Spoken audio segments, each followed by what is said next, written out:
Your video just got taken down for violating YouTube's terms of service, and you're stressed. You don't know what part of it was wrong, what the next course of action is, or if your account is going to get permanently banned.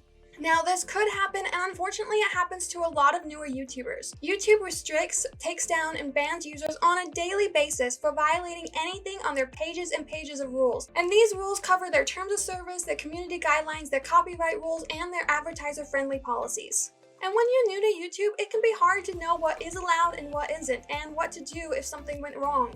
My name is Kala from Kala Creators Homebase, and in this video I'm going to cover the most common things that newer YouTubers make that could get your videos taken down or worse, your channel restricted. And then we're going to break down the steps of what you need to do if that happens and how to fix it.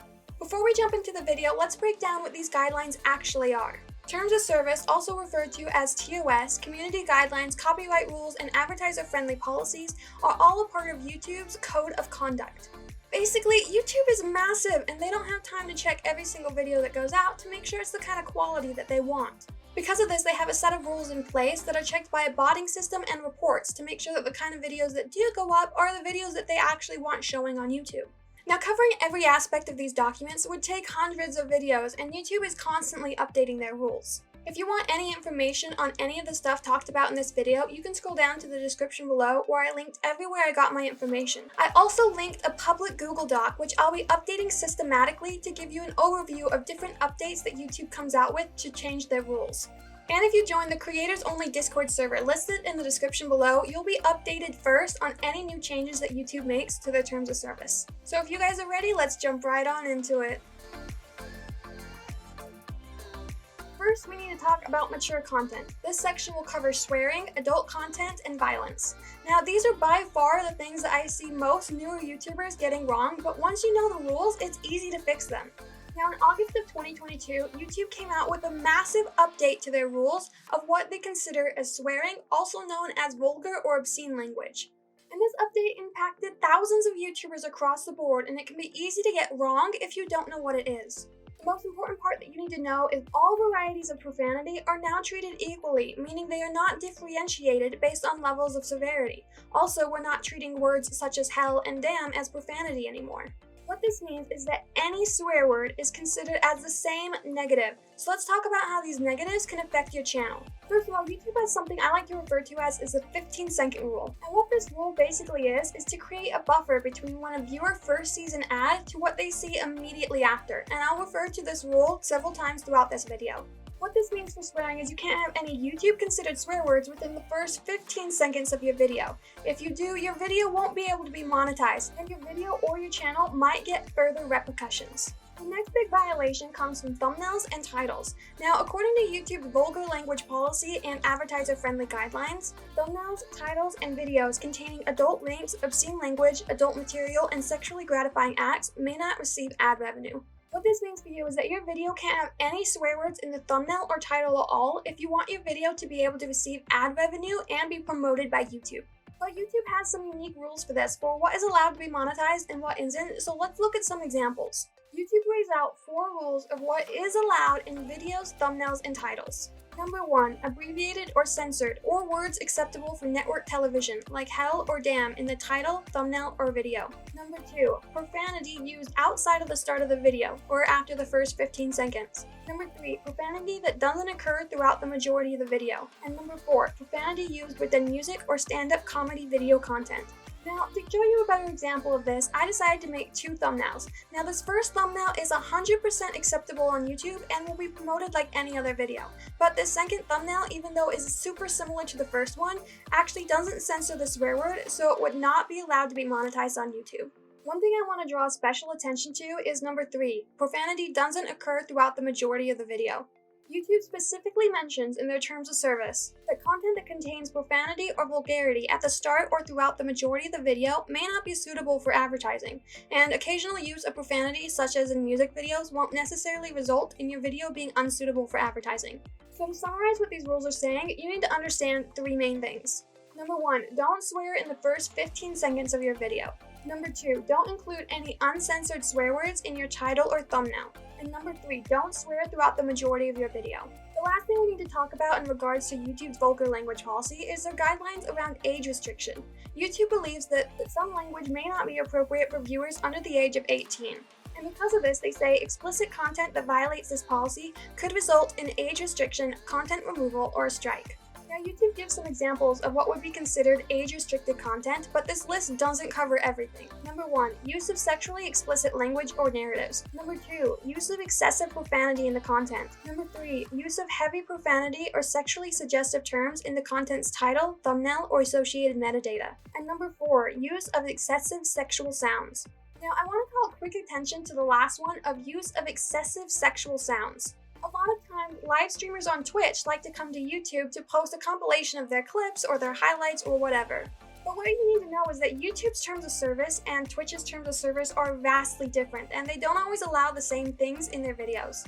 An example of this is the sound redeem or blurps of the moans that are available on Twitch to play from the viewers. Clips from Twitch that include these sound redeems might not be available to receive any kind of monetization on YouTube, or it might be age restricted. YouTube goes into more description when they give some examples of what falls into adult content. Number 1, a video focused on the use of profanity, like a compilation, song, or clip taken out of context. Number 2, a video that uses heavy profanities in the title. Number 3, a video that repeatedly uses vulgar or sexual language. So a good rule of thumb is to always make sure that you click the little checkbox when you're prepping your video that says restrict my viewers to 18+, anytime you think your video has any kind of swearing, vulgarity, or sexual innuendo in it. This next section under mature content covers specifically adult content. Now, this is something that I see missed or misunderstood a lot by a lot of newer YouTubers, so I want to make sure you understand this part to make sure your video can stay as monetizable as possible. But the reason that most newer YouTubers get this wrong might actually surprise you. Aside from obvious problems like having complete nudity, the biggest violation actually comes from lack of context. YouTube's terms of service covers what adult content is extensively, but the overlying rule for what is allowed and what isn't is how well the content is justified with how you used it. Because of this, having thumbnails that are focused on specific sections that are sexual on first impression, circling body parts, having titles that hint to something sexual, or even clips at the beginning of the video to hook viewers before going into the video, are seen as contextless adult content, which cannot be monetized and may be taken down or even restrict your account. For an example, a thumbnail like this would be totally fine, but a thumbnail like this wouldn't. Now for this section, YouTube gives elaborated explanation and details and examples in what is allowed and what isn't in the adult content section. So if this is something that you really need to look into to make sure that your content is passing the marks, go ahead and look down in the description below where I link to this specific section in their terms of service. But the basic guidelines of this rule is to be reasonable. This means, obviously don't show naked bodies, and if you're gonna have an implied sex scene, it needs to make sense why the sex scene was implied, but obviously don't show the sex. Censor situations where censoring makes sense. And if you feel like a situation does make sense, make sure it doesn't stay on the screen for too long, like keeping it in 5 to 10 seconds so that you can make sure you stay in YouTube's good graces. And blur the screen if needed. Basically, YouTube wants their content to be PG to PG-13 so that advertisers want to advertise. One specific violation that I wanted to make sure that I pointed out of the adult content section is in regards to emojis. Now, a lot of people who come from a different platform before they come to YouTube know that you can use emojis in your description and in your thumbnail and in your title, which is totally fine. You can use those emojis anywhere you want. But if it comes to sexually suggestive emojis like the eggplant, the peach, the water spray, etc., they are actually not allowed in your thumbnail or title, or your video will be marked as sexually suggestive and you won't be able to get monetized for it, and you might even have your video taken down. Those kind of sexually suggestive emojis are not allowed in your thumbnail or title as per YouTube's terms of service. This section of mature content, we're going to focus specifically on violence. Now, the rules for what YouTube allows in the sense of violence varies drastically depending on what the reason for the violence is. In their rules, they break down each topic category of what is allowed and what isn't under like historical, law enforcement, gaming, etc. Now, there is a lot to this section, and which parts of it are going to be relevant to you will change drastically depending on the kind of content that you create. So the general of what you need to know about what YouTube allows for violence is in these 3 things. Number 1, follow the 15-second rule. Number 2, don't show violence without context. And number 3, don't include dangerous stunts or events including minors. Now, when YouTube made a massive change to their terms of service in August of 2022, it hugely impacted gaming YouTubers specifically. So if you're making gaming videos or videos that revolve around a lot of different clips, make sure you especially pay attention to this next section: violence without context. Now, in most clip-based genres and in the gaming genre, it's fairly common to start your video off with a couple of clips that are like the highlight reels of the video, so people know what to expect from the video and are excited. Now, even though this is common with the genre and is totally acceptable, the problem comes in if any of those clips include violence. Because even though that clip will be given context further on in the video, when you first show it in that 15 seconds, it's violence without context, which is against their terms of service. Now, there are plenty of workarounds for this. An example of this would be if you were showing about to go into the violence and then you clip it right before then.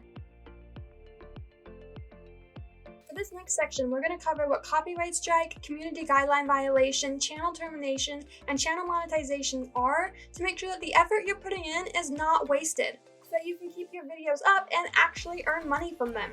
First of all, YouTube describes a copyright strike as when a copyright owner submitted a complete and valid legal takedown request for using the copyright protected content. What this basically means is that you use copyrighted content inside your video. Now, this could have been footage, an image, sounds, or music, or etc., and whoever owned the copyrighted content submitted a legal request to YouTube to get your video taken down. So what happens if you do get a copyright strike? The very first thing that will happen is that you'll get a warning and your video will be taken down. But aside from your video being removed from your channel and being privated, you won't have any repercussions. But if you get another copyright strike, then YouTube is going to send you to something called copyright school. Now, this is similar to how you'd have to go to traffic school if you got too many speeding tickets. Basically, YouTube's copyright school just takes you through a small course to understand what a copyright is and how YouTube enforces the copyright law. But now that you have a strike, what does it mean and how does it affect your channel?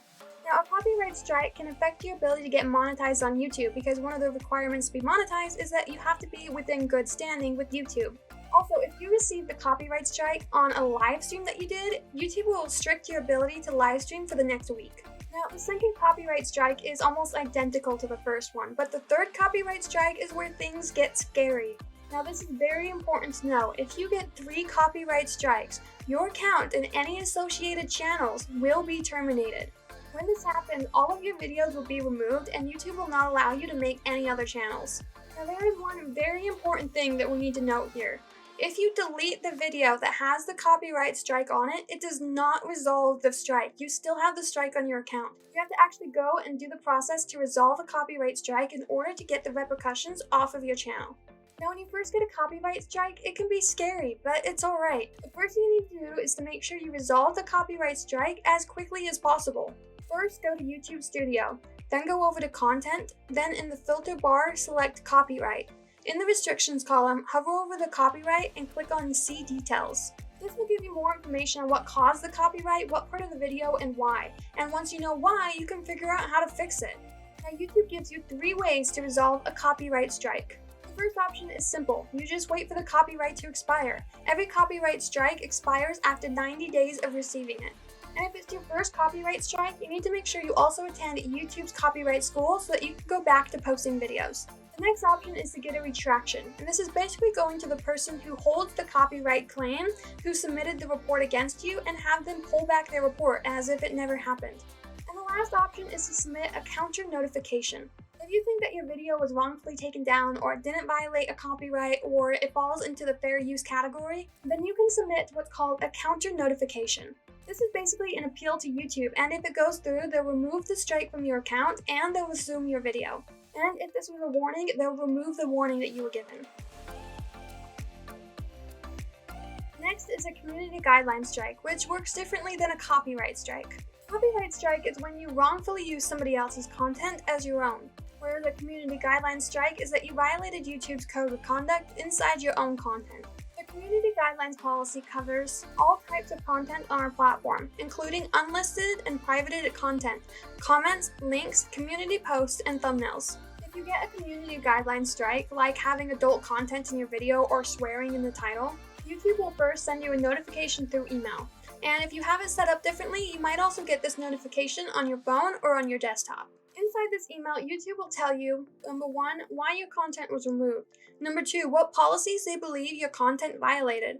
Number 3, how the strike will affect your channel. And number 4, what the next steps are. Similar to how you can submit a counter notification if you have a copyright strike, YouTube allows you to submit an appeal if you believe that your video was wrongfully taken down for a community guideline strike. Now, how a community guideline strike affects your channel is similar to how a copyright strike will affect your channel, but the repercussions are a little bit more severe. And your community guideline strikes are completely unrelated to your copyright strikes.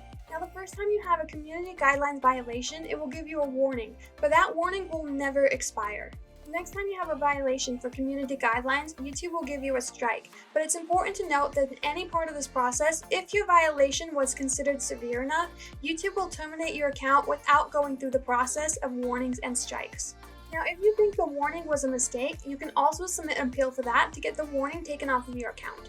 The first time you receive a community guidelines violation, YouTube will restrict your account in the following ways for 1 week. Number 1, you won't be able to upload any new videos, start a live stream, or post a story. Number 2, you won't be able to start a previously scheduled live stream. Number 3, any scheduled videos will not be able to be made public. Number 4, you won't be able to create a premiere. Number 5, you can't add a trailer to an upcoming premiere or live stream. Number 6, you can't create custom thumbnails or community posts. Number 7, you can't create, edit, or add collaborators to playlists. And number 8, you won't be able to add or remove playlists from the watch page using the save button. Now, any scheduled content you have that would have gone live during this week will be privated, and you'll be able to schedule it to go live again once the penalty week period is over. And after that penalty period is over, all of the abilities that you had restricted will automatically be given back to you, but that strike will remain on your account for the next 90 days. The second time you receive a community guideline strike will be almost identical to the first time, but rather than being restricted for 1 week, you'll be restricted for 2 weeks. Now, if you get 3 community guideline strikes within the same 90-day period, your channel will be permanently banned. You will also be banned from showing up on other people's YouTube channels trying to do a work around their system because it's you who are banned, not necessarily your account. So if you do show up on other people's channels, you can get them in serious repercussions as well, and maybe even get their account banned too. Which brings us into our next section, channel terminations. YouTube defines channel termination as when you're unable to use, own, or create any YouTube channels or accounts. And if this happens, which let's make it not happen, YouTube will send you an email explaining why your channel was terminated. Now, if your channel is terminated, it's likely from either community guidelines violation or a copyright violation. If your channel was terminated because of a community guidelines violation, it would be for one of the following reasons. Number 1, repeated violations of the community guidelines or terms of service across any form of content, like repeatedly posting abusive, hateful, and/or harassing videos or comments. Number 2, a single case of severe abuse, such as predatory behavior, spam, or pornography. Number 3, channels or accounts dedicated to a policy violation, like hate speech, harassment, or impersonation. Now, if your channel is terminated, you can reach out to YouTube and do a normal appeal like you would for any other community guidelines violation. And if your channel was terminated because of a copyright problem, you can do the same thing for submitting a counter notification, but the way that you access the link is a little bit different since you would no longer have access to your channel. Next, we need to talk about YouTube's monetization policies. Now, if you're a newer YouTuber, it can feel like YouTube monetization is far down the road and you don't need to worry about it yet. But the fact of the matter is that when you apply for monetization to YouTube, they look at your account as a whole. And there's certain things that you could be doing along the way that might make it so you can't be monetized in the future. YouTube's monetization policies cover their community guidelines, terms of service, copyright clearance adjustment policies, advertiser-friendly content guidelines, and Google AdSense program policies. Now, these policies apply to every creator and every video that you make, so it's important that you know what they are and what you need to make sure you're doing and not doing long before you try to get monetized. One important thing to note here is that if you're also making YouTube Shorts, they have a separate monetization section for Shorts specifically. Now, when you apply to be monetized, YouTube will check to see if your account fits their policies. Now, while YouTube can't look at every single video you ever posted, they will look at the following things. Number 1, the main theme of your channel. Number 2, the most viewed video on your channel. Number 3, your newest videos. Number 4, what videos contain your biggest portion of watch time. And number 5, any video metadata, which includes titles, thumbnails, and descriptions. But the reviews that happen to see if your channel can be monetized are actually done by people, not bots. So they are able to check any other part of your channel as they see fit if they feel like there might be a violation that they didn't see. So let's break down what YouTube is expecting your content to follow. YouTube's community guidelines applies to your channel and your videos as a whole. This is basically YouTube checking your content to make sure that it's PG or PG-13. This is because YouTube makes all of their money off of advertisers, and advertisers usually only want to put their ads on videos that are family friendly. You also can't have a community guideline strike on your account when you go to be monetized. So if you happen to get a community guideline strike the day before you hit the other requirements needed to be monetized, you'll have to wait another 89 days before you can get your channel monetized. Next, we need to talk about AdSense program policies. Google AdSense is the program that YouTube uses in order to pay content creators for the ads that play on their videos. Their AdSense policy covers terms of service as well as Webmaster Search Console policies. So YouTube went ahead and laid out the most relevant policies that we need to make sure we're aware of. First of all, we have repetitious content, and the basis of this one is just that your content needs to be unique. YouTube gives some examples of what is allowed to be monetized. Number 1, you can have the same intro and outro for your videos, but have the bulk of your content be different. Number 2, you can have similar content where each video talks specifically about qualities of a subject you're featuring. And number 3, short clips of similar objects edited together where you explain how they're connected. YouTube also gives some examples of what is not allowed to be monetized. Like number 1, content that exclusively features readings of other materials that you did not originally create, like text from websites or news feeds. Number 2, songs modified to change the pitch or speed, but are otherwise identical to the original. Number 3, similar repetitive content or mindless content with low educational value, commentary, or narrative. Number 4, templated, mass-produced, or programmatically generated content. And number 5, image slideshows or scrolling text with minimum or no narrative, commentary, or educational value. Next for Google's AdSense policy is reused content. This is using somebody else's content inside your videos without adding significant commentary or educational value. So if you are using somebody else's content in your video, you need to make sure that you make it very different from the original video and that you add a lot to it. YouTube gives some examples of what is allowed to be monetized in this section. Like number 1, using clips for critical review. Number 2, a scene from a movie where you've rewritten the dialogue and changed the voiceover. Number 3, replays of sports tournaments where you explain the moves the competitor did to succeed. Number 4, reaction videos where you comment on the original video. Number 5, edited footage from other creators where you add a storyline or commentary. Number 6, remix content on shorts where you add original content to a song from our library or the original audio or video segment from other videos. What violates their policy is if you didn't change anything about their content, or if you claim their video to be your own, or if you just straight up post it. YouTube gives some further examples with these. Number 1, clips of moments of your favorite TV show edited together with little or no narrative. Number 2, short videos you compiled from other social media websites.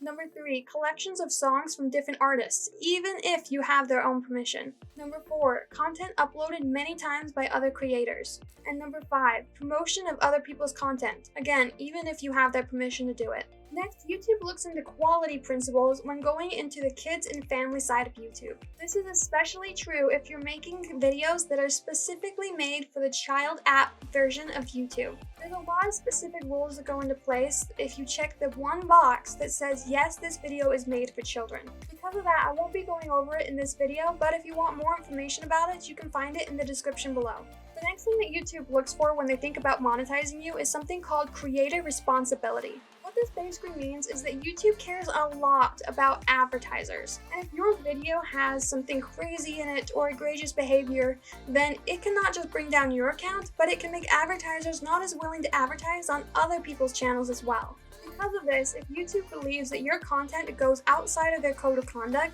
they won't allow your videos to be monetized, and they might even shut down your account. Where creator responsibility is kind of on the side of what the viewers see and what goes into the content of the videos, creator integrity is what happens behind the scenes. This is similar to how a teacher might run an essay through a plagiarism checker. YouTube is also against you making a video that is against the monetization policies that you think would get a lot of views, pushing it to inflate your channel, and then removing it before applying for monetization. What all of this section means in terms of monetization is just that you need to remember that YouTube is a business and they make their money off of advertisers. If you want your channel to be able to be monetized, you basically just need to make sure that advertisers would want to advertise on your channel. Now, YouTube has a massive ground for what is allowed, and you can go anywhere you want in there. Just remember that the closer you get to the edge of what is allowed and what isn't, the more likely your channel will not be able to be monetized or individual videos will be taken off the monetization list. YouTube is hard, and putting out videos is a lot of effort. You want to make sure that you can actually be paid from these videos. Now we need to talk about what you're going to do next. If you think all of the content you made so far and all of the content you're going to make in the future fits all of YouTube's rules, then the only thing you need to worry about next is how to get monetized. We'll go over more about how to get monetized in a future video, but the basics of what you need to know is these three main things. In order to get monetized, YouTube requires that you're in good standing with all of their rules, that you have 1,000 subscribers and 4,000 watch hours. But what if the content you've made does violate the rules, or you feel like you won't be able to get monetized in the future? If this is the case for you, the very next thing that you should be worried about is resolving problems. If you have a copyright strike, then you should read all about it and go to copyright school and figure out how you got copyright then and how you can prevent getting a copyright in the future, and try to resolve the copyright if you can. If it's for community guidelines, figure out what you did wrong and try to resolve the strike. Maybe even focus more about learning about the line that you're near that you might have violated for the community guidelines and how you can stay inside the line but still make the kind of content that you want to create. You deserve to be paid for your content, so please make sure that if you have any copyright violations or community guidelines violations, that you get them resolved as quickly as possible. You want to make sure that the effort you're putting in right now is actually being beneficial. Now, YouTube is massive and complicated and confusing, and it can feel like there are hundreds of rules to follow and hundreds of hoops to jump through. But overall, it's one of the most rewarding platforms that you can grow on and one of the most sustainable careers in social media. I know that this can feel very overwhelming and feel like you're all alone when you're trying to figure this out, which is why I created a creators-only Discord server of people just like you starting out in the content creation journey so that we can help each other up and make friends, coworkers, and collaborators. I made what I wished existed back when I was in your shoes. It's free to join and welcome to everyone, so I'd love it if you came by. Now let's get to work. Check out this video for the top 10 mistakes that new YouTubers make, or this playlist if you want to learn more about YouTube in general. Until next time, creators. Bye!